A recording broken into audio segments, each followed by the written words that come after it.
एकदा तानाजी मालुसरे राजांना भेटायला आले आणि राजांना म्हणाले, राज रायबाचं लगीन काढलंय बर का, राजा तुम्हाला रायबाच्या लग्नाला यायला लागते बर का, राज तुम्ही सहपत्नी माझ्या रायबाच्या लग्नाला जोपर्यंत येत नाही तोपर्यंत मी इथनं आमंत्रण स्वीकारल्याशिवाय जात नसतो बर का.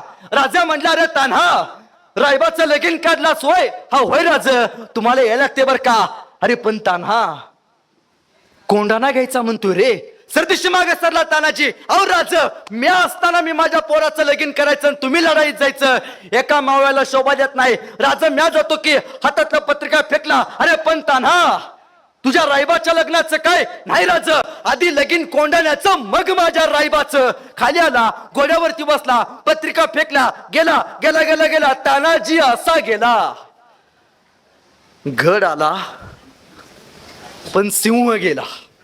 आमचा शिवा काशीत नाभिक समाजाचा होता. शिवाला राजांना भेटायला, राजाची कपडे घातलेला, दिसायचा राजासारखा, मिशीची स्टाईल राजासारखी, केसांची स्टाईल राजासारखी, चालायचा राजासारखा, नाव शिवा, राजांचा शिवा. राजांना भेटायला आला. राज बोलावणं धाडलं जी. शिवा, हे शिवा, मातीसाठी या स्वराज्यासाठी तुझी मदत लागणार आहे शिवा.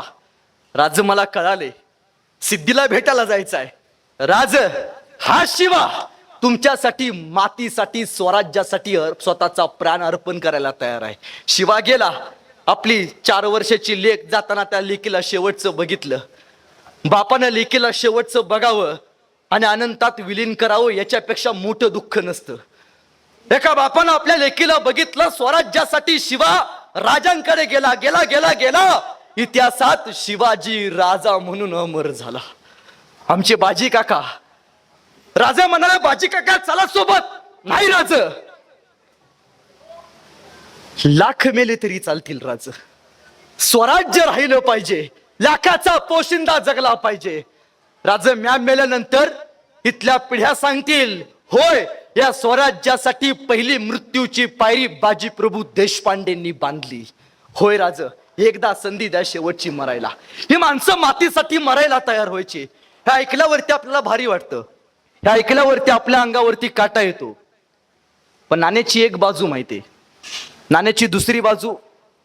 ताईंनो, या देशात एक राजा होऊन गेला, ज्या राजानं 14 वर्ष वनवास भोगला. त्या राजाचं नाव म्हणजे प्रभुश्री. मोदक काय खाल्ले आहेत का नाहीत का आवाज? प्रभुश्री राम. आपण अभिमानानं सांगतो, रामाने 14 वर्ष वनवास भोगला हे आपण अभिमानानं सांगतो. पण रामाबरोबर रामाची पत्नी सीतेने सुद्धा 14 वर्ष वनवास भोगला. हे कुठल्या इतिहासकारांनी सांगितले? नाही सांगत आपण. लक्ष्मणानं 14 वर्ष भावासाठी वनवास भोगला, पण कुठली चूक नसताना लक्ष्मणाच्या बायकोला लक्ष्मणाशिवाय 14 वर्ष वनवास भोगावा लागला. हे कुठल्या इतिहासकारांनी सांगितले? होय, या मातीसाठी तानाजी मालुसरे बलिदान गेलेत. पण विचार करा ताईंनो, ज्यावेळी तानाजी मालुसरे लढायला चालले त्यावेळी त्यांच्या बायकोला काय वाटलं असेल? पोराचं लगीन ठरलंय, पोराला हळद लागले आणि नवरा म्हणतोय लढायला जायचं.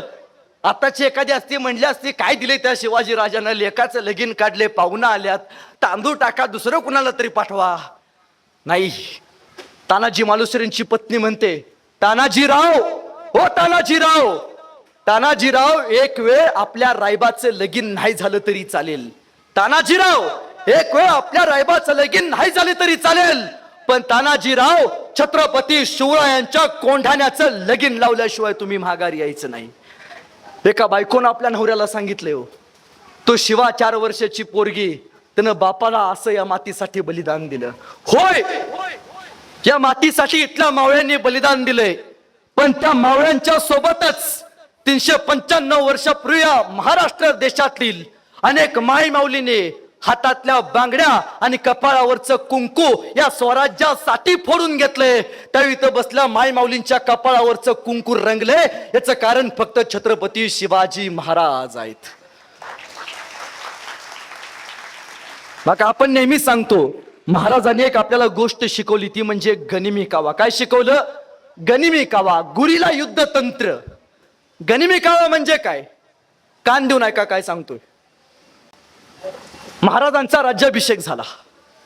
राज्याभिषेक झाल्याबरोबर महाराजांनी स्वराज्याचे मामा सरसेनापती हंबीर मामांना बोलवलं. आले हंबीर खंबीर स्वराज्याचे हंबीर मामा. राज बोलवलं धाडलं जी. हंबीर मामा राज्याभिषेक झालाय, खर्च फार झालाय.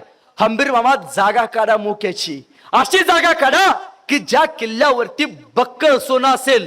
राज एक जागा आहे. कुठली? राज पुण्याकडे गेलात तर अहिल्यानगर मार्गे श्रीगोंदापाशी एक धर्मवीरगड म्हणजे पेडगावचा किल्ला, वडगाव पेड वडगावचा किल्ला असं त्या किल्ल्याला म्हटलं जातं. बहादूरगड असं त्या किल्ल्याचं पूर्वी नाव होतं. राजा त्या किल्ल्यावरती बक्कळ सोन आहे. असं हंबीर मामा एक काम करा, सैनिक किती आहे? राजा त्या बहादूर गडाकडे 1.5 लाखाची फौज आहे.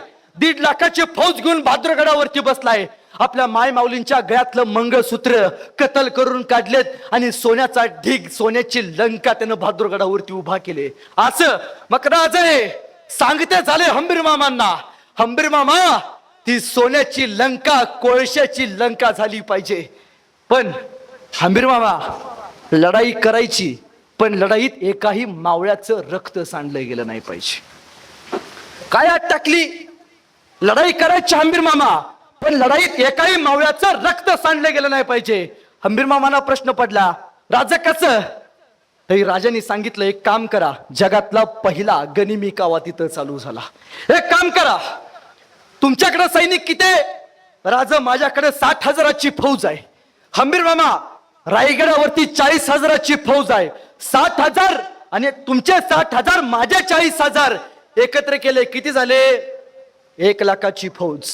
बहादूर खानाकडे किती? 1.5 लाखाची फौज. एक काम करा, आपल्या सैन्याचे 2 तुकडे करा.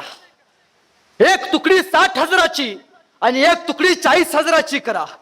कान देऊ नाही का? 60,000ची तुकडी पुण्याखंड नगर मार्गे बहादूरगडाचा समोरचा दरवाजाच्या साईडने उभा करा आणि उरलेली 40,000ची तुकडी हंबीर मामा तुम्ही स्वतः सैनिक घेऊन किल्ल्याचा मागचा दरवाजा कुरकुंब गावामध्ये येतो. त्या 40 किलोमीटर अंतरावरती किल्ल्यापासून मागच्या दरवाजाकडे कुरकुंब गावामध्ये तुम्ही उभा राहा. आणि ठरलं, 60,000 मराठे बहादूरगडाचा समोरचा दरवाजा पुण्याकडे उभा राहिले आणि उरलेले 40,000 मराठे बहादूरगडाचा मागचा दरवाजा कुरकुंब गावाकडे उभा राहिले. सायंकाळ झाली. दुसऱ्या दिवशी सकाळी 10 वाजता सगळं सैनिक तयार झालं. 60,000 मराठे पुण्याकडे घोड्यावरती बसले आणि मराठे थेटच किल्ल्यावरती निघाले. हर हर महादेव एकच घोषणा झाली. तसा बहादूर खानाचा सरदार पद गेला, हुजूर मराठे आ गए क्या? दिवसा हे बेने दिवसा कधी येत नाहीत म्हणला, रात्रीच येऊन कार्यक्रम करून जाते. दिवसा आलेत. किल्ल्यावरती 1.5 लाखाची फौज आहे. हे कमीत कमी 2.5 लाख असतील. या बहादूर खानाने किल्ल्यावरचे वॉचमॅन गेटमॅन सगळे गोळा केले. त्याचं सैनिक तयार झालं. मराठे पुन्हा आले. दोन्ही सैनिक जवळ तलवार काढला. कोणीतरी म्हणालं, हर हर महादेव छत्रपती शिवाजी महाराज की. तलवार काढला, वार होणार तोपर्यंत मराठ्यांनी रिवर्स गेअर टाकला, भागो. मराठे पुढं बहादूर खान माग, मराठे पुढं बहादूर खान माग. मराठे गायब. म्हटलं भेली वाटतं 60,000 आहे ती. मला वाटलं 2 लाख असतील.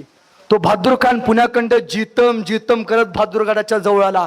जसा बहादूर खान जितम जितम करत बहादूरगडाच्या जवळ आला तसे मराठे परत मागणं पळत आले. मराठ्यांनी तलवार बाहेर काढला. नमो पार्वती पते हर हर. एकच तलवार काढला, वार होणार तोपर्यंत मराठ्यांनी परत रिवर्स गेअर टाकला, भागो. मराठे पुढं बहादूर खान माग, मराठे पुढं बहादूर खान माग. म्हणला लपाछपीचा डाव चाललाय. म्हणला बेनी हितवर येतात, माघारी पळून जातात, आता यायची नाहीत म्हणला. तो परत जितम जितम करत बहादूर खान पुण्याखंड बहादूरगडाच्या दिशेने आला. जसा तो जितम जितम करत बहादूरगडाच्या जवळ आला तसे मराठे परत मागणं पळत आले. मराठ्यांनी तलवार बाहेर काढला, छत्रपती शिवाजी महाराज की. तलवार काढल्या, वार होणार तोपर्यंत मराठ्यांनी परत रिवर्स गेअर टाकला, भागो. मराठे पुढं बहादूर खान माग, मराठे पुढं बहादूर खान माग. तसा बहादूर खानाचा एक सरदार म्हणाला, हुजूर लय ताणलेत, आता यायची नाहीत, तू चुप बेड म्हणला. बेने जातील तिथवर ताणायची म्हणला. पण जसे मराठे पळत पळत पळत पुण्याच्या दिशेत गेले बहादूरखान माग. आणि जसे मराठे पुण्यात आले तसे काही मराठे कात्रजच्या घाटात, काही मराठे स्वारगेटकडे आणि काही मराठे मावळकडे गेले. त्या बहादूर खानाला मराठे दिसायचे बंद झाले. अरे त्याला काय माहितीये, वारा वादळ आणि मराठे उभ्या जगात कुणाच्या बापाला सापडले. इथं महाराजांचा गनिमी कावा चालू झाला. जसं बहादूर खान मराठ्यांच्या पाठीमागं पळत पळत पुण्यात गेला तसं बहादूरगडाचा मागचा दरवाजा कुरकुंब साईडला होता. त्या कुरकुंब गावामध्ये 40,000ची फौज घेऊन स्वतः हंबीर मामा उभा होते. हंबीर मामाला बातमी कळाली बहादूर खान गेलाय मागे पळत. हंबीर मामा लगोलगच किल्ल्यावरती आले. किल्ल्यावरती कोण? वॉचमॅन गेटमॅन थापड्या देऊन सुजवले. सगळं सोनं घेतलं. हंबीर मामा गायब आणि हाला पुण्याखंड जितम जितम जितम करत. हा जसा पुण्याखंड जितम जितम करत बहादूर खान बहादूरगडाच्या जवळ आला, बेण्याला फक्त धूरच दिसायला लागला. त्याचा एक सरदार आला, चांगला सुजवला होता त्याला. अरे क्या हो गया? बहादूर खानाने विचारलं. हुजूर बहुत मारते म्हणला. अरे कौन? वो कमभक्त मरहट्टे हुजूर, बहुत मारते, मारने के लिए जगह नहीं रखी हुजूर. क्या? मेरे पास आ म्हणला. कौन आ गए थे? हुजूर वो मराठे आ गए थे. क्या? तो हम किसके पीछे गए थे? मराठों के हुजूर. आया कौन था? मराठे हुजूर. म्हणजे बेनेने असं फसवलंय वी 60,000 मराठे आम्हाला पुढनं पळवत घेऊन गेले आणि 40,000 मराठे मागण्या किल्ल्यावरती आले आणि किल्ल्यावरचं सगळं सोनं लुटून गेले. जगाच्या पाठीवरती पहिली लढाई झाली. ज्या लढाईत रक्त सांडलं गेलं नाही तरी ती महाराजांनी जिंकून दाखवली. याला शिवरायांचा गनिमी कावा म्हणतात.